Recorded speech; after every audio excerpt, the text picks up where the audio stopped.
Welcome to the Summercast, a podcast aimed at making fundamentalism great again by applying confessional Baptist doctrine to all of life.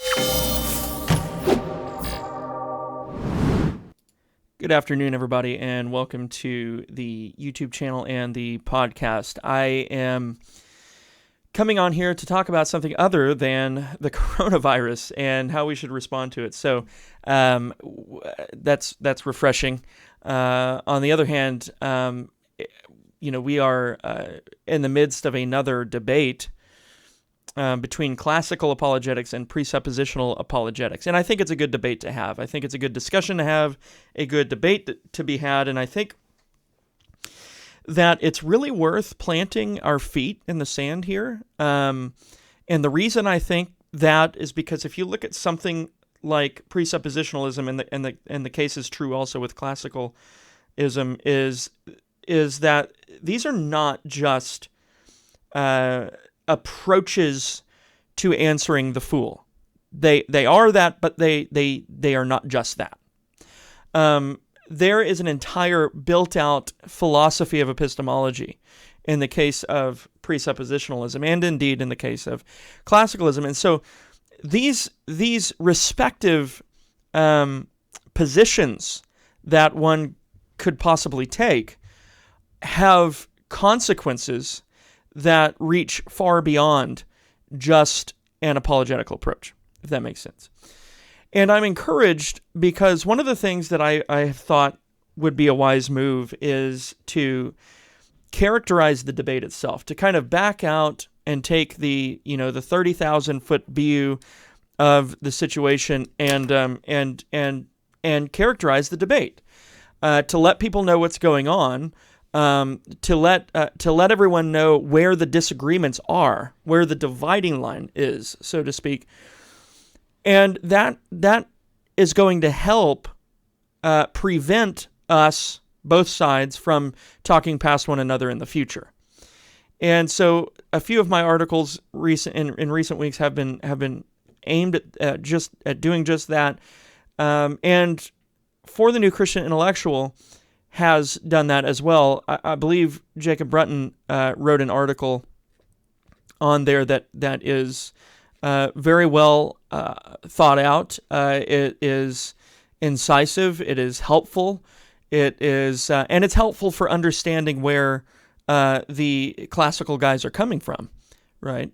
I believe it's honest, and so I would encourage everyone to go and read that. I will include that in the show notes down below this video. But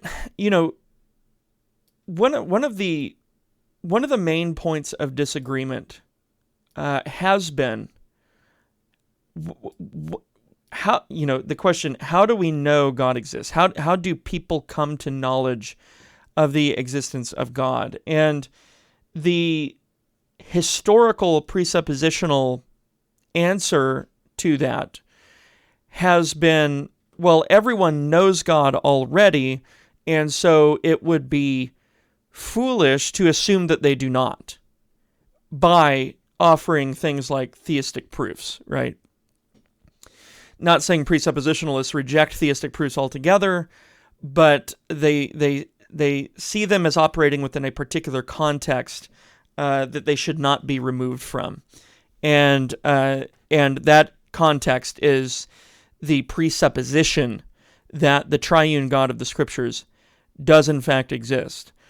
Now, there are all sorts of things we can talk about when it comes to that, but what I want to address here is the assumption that it is wrong to communicate the theistic proofs to an unbeliever because, after all, they already know God exists.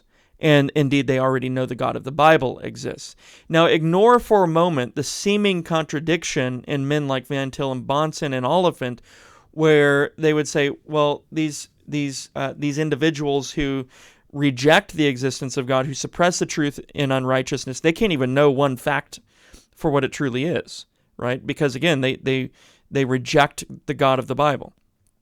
Forget that for a moment, and let's just zoom in on the issue of of of the strategy of the situation, the strategy of the apologetical situation. Is it wrong to begin a discussion with an unbeliever by bringing up something like the theistic proofs or the 5 ways, which Thomas Aquinas outlines in Volume 1 of the Summa Theologiae and the Summa Contra Gentiles? And I would obviously say that it's not wrong. It's not wrong to use arguments like that to point out how God has demonstrated himself in nature. And the reason I don't think it's wrong is because because obviously Romans 1, we know God through what has been made, but everybody wants to focus on Romans 1 as if the apostles never use this tactic anywhere else. And so what I wanted to do is I wanted to actually go to 1 Corinthians 15 and look at a particular area in which Paul actually points to nature, to not necessarily give a proof of the resurrection, but to show the rationality of the resurrection, to demonstrate that the resurrection is not an impossibility. And here in the context of 1 Corinthians, we are dealing with a lot of objections from false teachers, those who would slander the apostle and his ministry. And so when Paul moves to answer these objections, he often, and especially in this case, he points to nature to make his point.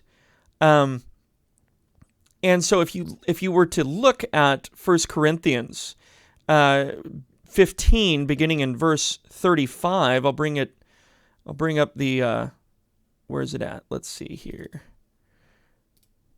Bring up the window here. And if you look here at verse 35, right, you have the objection. And it's kind of this antagonistic, kind of jerkish question. How are the dead raised? And with what kind of body do they come, right? It's a question, no doubt, that is asked by an unbeliever, a false teacher, someone who wants to show that Paul is foolish. And the reason I know that is because if you look at verse 36, Paul answers in kind, and he says, "You fool, that which you sow does not come to life unless it dies." Then in verse 37, "And that which you sow, you do not sow the body which is to be, but a bare grain." Right? So now he's using agricultural imagery to point to the rationality of the resurrection. And when I say the rationality of the resurrection, I'm not saying that you can come to a knowledge of the doctrine of the resurrection through nature. I'm saying that what Paul is doing here is he's kind of entering into a kind of dialectical refutation of the claim that the resurrection is impossible.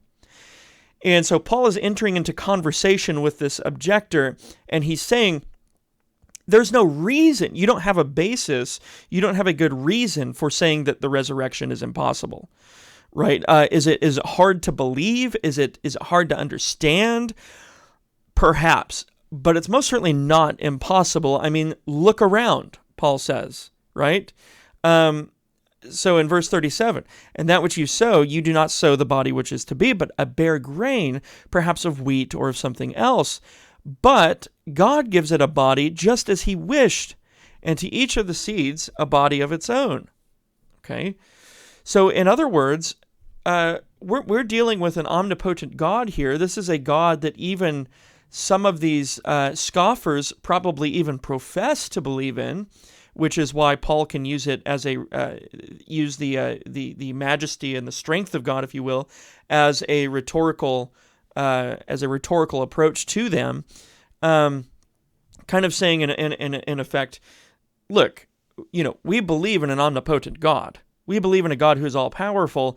And plus, we see illustrations of the resurrection in nature. Why is it, therefore, impossible to suggest there is not only the resurrection of Christ, but our future resurrection, which is ultimately founded in his resurrection in the first place? Why would that be impossible? Why would that be an impossibility? Verse 38, but God gives his body just as he wished, to each of the seeds a body of its own. Verse 39, all flesh is not the same flesh. So he enters now into this section of making distinctions.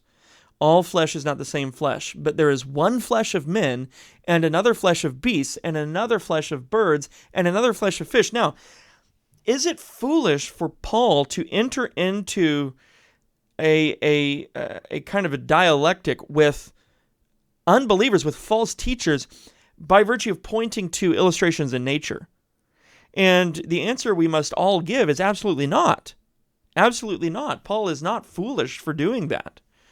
And when the classicalist enters into dialogue with an unbelieving person, at least the Reformed scholastic expectation is not, well, if my argument is good enough, these people are going to come to faith.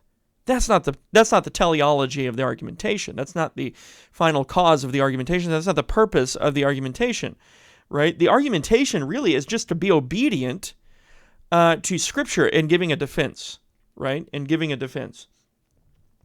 And it also shuts the mouths of the scoffer.